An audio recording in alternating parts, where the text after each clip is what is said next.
Assalamualaikum warahmatullahi wabarakatuh. Kembali lagi kawan di Legenda Catur Dunia. Masih dari turnamen Grand Chess Tour seri pertamanya Superbet, Polandia Rapid dan Blitz 2025. Sesi permainan Rapid sudah selesai kawan. Ada 3 nama yang menduduki posisi teratas dengan 11 poin yang sama. Selain Alireza Firoza, ada juga Vladimir Fedosev, ada Arafin Chitambaram. Arafin Chitambaram ini merupakan pecatur yang baru bersinar dari India kawan. Bulan Februari yang lalu dia menjuarai Praha Master. Dia sudah menembus angka 2700. Angka 2700 dia tembus sekitar tahun lalu bulan Agustus atau September, admin lupa. Dan dia sekarang berada di posisi 11 dunia dengan elo standarnya 2749 kawan. Luar biasa bintang baru dari India ini. Kalau soal usia dibanding Pragnananda, Arjun dan Gukesh kawan, Arafin ini lebih senior ya. Saat ini dia berusia 25 tahun. Kalau Gukesh kan mungkin 19, Pragnananda mungkin juga 19. Kalau Arjun ya antara 21 atau 22. Ya, lebih senior Arafin. Bisa dibilang Arafin ini telat bersinar. Oke, game dari Arafin Chitambaram ini yang akan kita otak-atik kawan saat menghadapi Jan Krzysztof Duda pada game ke-7. Dan Arafin pegang putih mengawali dengan pembukaan pion E4, ada pion E5, kuda F3, kuda C6, gajah B5 Ruy Lopez. Jan Krzysztof Duda memilih pertahanan Berlin dengan kuda F6. Jalur rokade dipilih oleh Arafin. Selanjutnya kuda caplok pion E4, tidak dengan benteng E1 tapi jalur Berlin Waltz atau Berlin Endgame pion D4. Kuda D6 serang gajah. Nah, di sini kawan umumnya untuk melanjutkan Berlin Endgame, gajah sikat kuda C6, pion diambil balik gajah C6. Nah, berlanjut dengan pion pukul pion, kuda F5, menteri pukul menteri, ambil balik, putih bisa melanjutkan kuda C3, benteng D1, atau ekspansi pion-pion sayap raja secepat mungkin kawan dengan pion H3 terlebih dahulu. Terserah kalian, biasanya seperti itu. Atau jalur seperti ini juga. Pion ambil pion E5 ganggu kuda, kuda caplok gajah B5, pion A4, kuda BD4, caplok di sini, caplok di sini, caplok di sini, pion D5, N pasen, menteri keluar menantang pertukaran.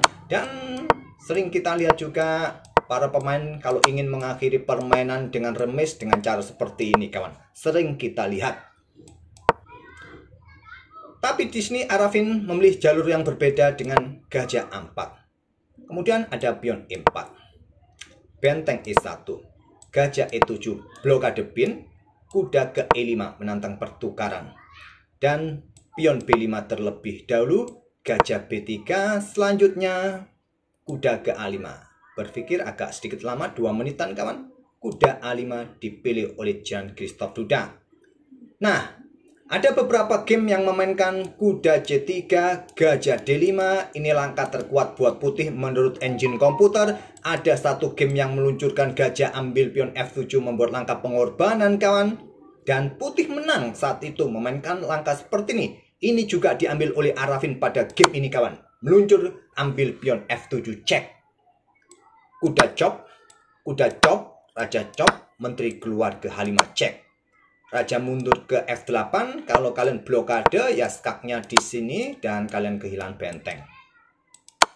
Jadi raja F8, kemudian kuda C3. Santai saja, nggak perlu terburu-buru ambil pion di sini, ambil pion yang di sini. Kembangkan perwira juga, masih tempo untuk menyerang 2 pion ini. Dan di sini kawan, engine menyarankan bisa melangkah kuda C4 mungkin. Ada juga yang memainkan menteri ini geser kawan, menantang pertukar menteri. Tapi di sini memilih dengan langkah gajah B7, menyerahkan pion yang di sini kawan. Dan sudah saatnya pion ini juga diambil saja. Diambil seperti ini. Setelah pion C6, berikan akses bagi menteri jaga kuda, kuda menjaga gajah. Mungkin melakukan skak lagi di sini. Raja geser ke petak G8 dan kuda ambil pion E4. Tapi Arafin memilih dengan kuda langsung caplok pion E4 supaya cepat aktif benteng ini ya, membantu serangan kawan. Mungkin itulah ide dari Arafin. Jan Krzysztof Duda menantang pertukar menteri. Baru sekarang menteri ambil pion B5, ganggu kuda kawan. Nah, pion D5 sama-sama mengancam kuda masing-masing. Menteri ambil kuda A5, pion ambil kuda E4. Menteri ambil pion C7. Kalau dihitung kawan, pengorbanan dari Arafin tadi mendapatkan kompensasi ganti 3 pion. Pion-pion Jan Christoph Duda dipreteli oleh Menteri Putih ini. Menteri C8 menantang pertukaran backup gajahnya. Ditolak tetap, mundur ke petak G3 dan pion H5 langkah kuatnya kawan. Memilih dengan Menteri ambil pion C2 Jan Christoph Duda. Bisa dimanfaatkan gajah keluar ke petak F4, nanti disusul mungkin benteng keluar. Kalau anggap contoh ya, Menteri ambil pion B2, maka ada tusukan. Nggak mungkin juga bermain seperti ini. Mungkin Menteri ini bergerak naik ke petak D3 saja menantang pertukaran. Bisa blokade. Memilih dengan langkah gajah G5 langsung menantang pertukaran. Chop, chop. Dan Menteri C4. Menteri langsung mundur kawan, berkoneksi dengan gajah atau sekalian mundur ke C7, langkah terkuatnya. Tapi memiliki petak C4 saja. Ada benteng AC1, Menteri D5 menantang pertukaran, ditolak Menteri mundur ke G3, dan benteng C8 jawabannya untuk hitam untuk menantang pertukaran. Mungkin nanti akan jadi seperti ini. Coba lihat juga kontrol waktu kawan, Jan Christoph Duda dalam posisi yang lambat sekali. Hanya tersisa 3 menit, Arafin sangat cepat ya. Memang langkah-langkah gebrakan, langkah-langkah pengorbanan kadang membuat pusing lawan. Kompensasi yang kita dapat, posisi ataupun juga masalah waktu kawan, memang kita kalah materi. Dan mungkin Menteri akan petak E6 kalau dilanjutkan seperti ini.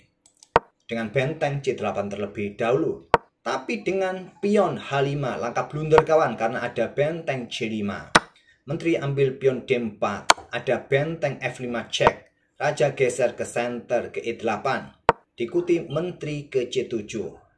Coba lihat kawan, ancamannya di sini. Tentu saja gajah D5, lanjut Jan Christoph Duda, tapi ada Menteri D6. Apa ancamannya? Tentu ada benteng bisa bergerak ke lajur pusat dan sangat berbahaya. Benteng D8 dikorbankan, ya tidak bisa bergerak kemana-mana lagi. Ancamannya juga pada gajah, ada benteng juga di sini kawan. Oke, dikorbankan saja untuk tempo jaga gajah sementara. Benteng E5 cek, Raja F7, kemudian benteng E7 cek. Kalian mau kemana? Bahaya sekali kalau bergerak ke petak F8. Raja mundur ke G8. Dan Menteri ambil benteng cek. Raja ke H7 diikuti benteng E8 menantang pertukaran. Benteng chop, Menteri chop, dan persiapan ambil pion yang di sini. Nah, Raja maju H6, berikutnya Menteri B5, lanjut Arafin. Tuh jaga pionnya. Pion H4, pion H3, pion G5, Menteri A6, cek. Raja mundur ke G7, selanjutnya Menteri ke E2. Siap kemana lagi? Ya, sementara jaga pion, siap menusuk pion di sini. Gajah ambil pion A2, Menteri E3 di posisi ini Jan Christoph Duda menyerah. Karena pion ini terancam, pion yang di sini terancam, tantangan pertukaran menteri sepertinya sulit kalian tolak ya. Kalian mundur ke sini pun pion ini jatuh. Kalau tetap mempertahankan baris ke-7, pion ini jatuh, repot juga, pion ini bisa jatuh. Tentu kalau kalian terima, kalian tetap akan kalah kualitas perwira ya. Siap tusuk, pion ini siap tusuk. Oke, luar biasa langkah gebrakan dari Arafin kawan. Ya, kalian harus benar-benar cermat ya. Menghitungnya tidak hanya menggambar 1-2 langkah posisi permainan. Tentu kalian harus bisa membayangkan nanti di middle game seperti apa saat gajah ini kalian luncurkan kawan. Ya, kalian harus punya gambaran middle gamenya nanti seperti apa. Kompensasi yang kalian dapat itu nanti seperti apa. Tidak hanya langsung luncur dan blunder seperti ini. Tapi akhirnya membuat Jan Christoph Duda menghabiskan banyak waktu dan kolaps juga akhirnya di permainan ini. Oke, semoga bisa menghibur kalian dan seperti biasa tinggalkan jejak kalian, like, comment, serta subscribe bagi kawan-kawan yang baru mampir. Terima kasih. Wassalamualaikum warahmatullahi wabarakatuh.